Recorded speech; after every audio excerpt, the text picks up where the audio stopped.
Dr. Gregory Houghton here. Almost every interview that I do, I get the question about Asafa Powell and whether or not his underachievement to some degree, if it's directly related to his mental toughness, his mental preparation. Now I would like to answer that question once and for all, to let the world know that the real situation that affected Powell's performance over the years is not solely mental. In fact, it is more physical than even mental.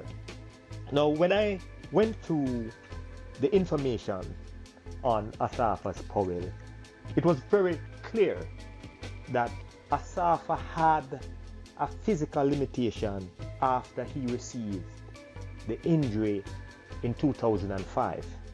And one particular article I would like to read to support what I'm saying is the article that was published on the 29th of July 2005, and it reads Asafa Powell injury update. And in this injury, this is the first time he sustained the injury to this magnitude, and it clearly states why he struggled over the years. And let me show you. The article reads, Asafa Powell, who earlier this year broke the world 100-meter record in a blazing time of 9.77 seconds, went down with a groin injury last Friday night in the 100-meter final at the Norwich Union Super Grand Prix at Crystal Palace, London. Immediately after the injury was sustained, Powell flew to Germany for treatment from a homeopathic specialist, Dr. Muller. After a series of MRI and ultrasound scans, it was determined that he had a 2.5 centimeter tear in his abductor longus muscle in the region of the bone tendon junction. A psychotherapist, Mark Young, stated, the region of tendon that is torn is particularly slow to heal when compared to a tear in the belly of the muscle. And this is a quote from Mark Young. Dr. Muller was initially doubtful that Powell would be ready to run by the 6th of August in the 100-meter heats in Helsinki. This was the World Championship in 2005. And although treatment has gone well and he is on his way back to health, the doctor is still ruling out the individual 100-meter in Helsinki. This is keynote right here, Powell's agent, Paul Doyle, is equally concerned for his possibilities in Helsinki. He said, it's a type of situation that if the 100-meter race was on the end of the championships, we would be very optimistic of his chances. Every day, every hour counts in healing an injury like this. This is what Paul Doyle said. Powell himself was reluctant to comment, but did say that he was devastated. You train with a focus all year, and to have that taken away leave you feeling empty. He also said, I hope to be able to run the relay in Helsinki and help bring a medal back for Jamaica. The article continues. He has been marked down to run in Zurich, talking about the Grand Prix meet on the 19th of August, and he has begun negotiation with many other post-Helsinki meets. But Doyle says Asafa will not step on the track in the relay or any other meet until we are 100% sure he is healed and 100% ready to go. Now, there's some key notes here because it clearly states the type of injury that he sustained. It talked about the time frame that he had to be able to semi-recover from the injury, But the doctor was concerned because the doctor believed that a type of injury such as this, the comparison was made to a cut in the stomach, in the belly, that it is a very hard muscle to heal.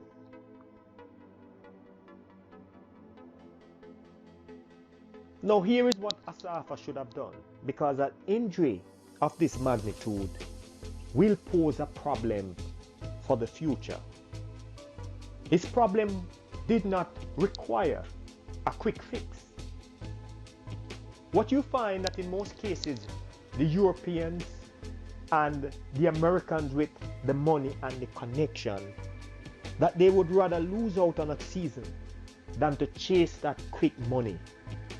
They would make sure that the problem is properly researched, properly fixed, and then they would come back bigger, better, with a vengeance. Not in Asafa's case. Now some people were saying that Asafa was chasing the money, and because he was chasing the money, he did not give his body, the injury, enough time to heal. When an athlete experiences an injury such as this, you must identify the weak spots and then you must fix it. And some people are saying that the root of this evil was chasing the money. In my opinion, Asafa should have sat out. He should have fixed the problem and then he should have returned. I remember in 2011 or 2012 that Asafa made the 100-meter final at his national championship, and he sustained or aggravated the same injury because it's the same injury over and over again. And what he did, he flew to Miami the Saturday morning. He got treatment and then flew back to Jamaica to compete in the final. I think he finished second that year. So the big issue that we have with Asafa here, and people are saying that it is a mental situation because he would run great in the rounds, but he was not able to come back in the final and duplicate that performance. Or he would run great at the Grand Prix meets, but he wasn't able to run or duplicate that same performance when he was at the World Championship. But here is the situation that Asafa's faced. That because of that type of injury, and because the injury was not properly healed, his body was not able to handle the round. I want you to think about it this way. Just imagine that you have a cut and you did not give the cut enough time to heal. And each time you aggravate that cut, then a lot of things will happen. The cut might start to bleed again, or it may take a longer time for the cut to properly heal. So Asafa's body could not tolerate the rounds. But where the injury was sustained, it seemed as if the wear and tear would not allow him to duplicate the level of performance that he was capable of, or he was not able to duplicate that level of performance that would give him the best chance to win a medal. So sometimes when people see him, losing out 50 meters out, it appears that it was a mental issue. But it was not primarily a mental issue. Physically, his body wasn't able to sustain the blows through the rounds for him to duplicate that performance. Now, it is true that when you're not able to perform back to back after the first World Championship, after the second World Championship, then it starts to affect your mental aptitude. It starts to affect your confidence.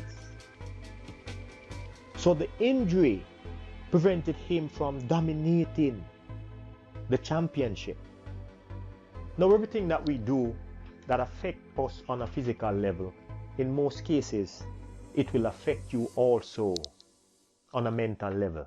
a psychological level. The solution to Asafa's issue or problem would have been for his coach, his managers, his therapist, and also himself, that they should have all sat down and think about the best possible options, and they should have put aside training for a little, try to recover and properly fix the problem. This is what history has shown, and this is the reason Asafa was never able to produce the type of results that all of us expected of him in the final. His mind played a part in all of this, but his body could just not handle the physical stress of the back-to-back performance. I thank you very much for listening. I'm Dr. Gregory Horton. Have a blessed day.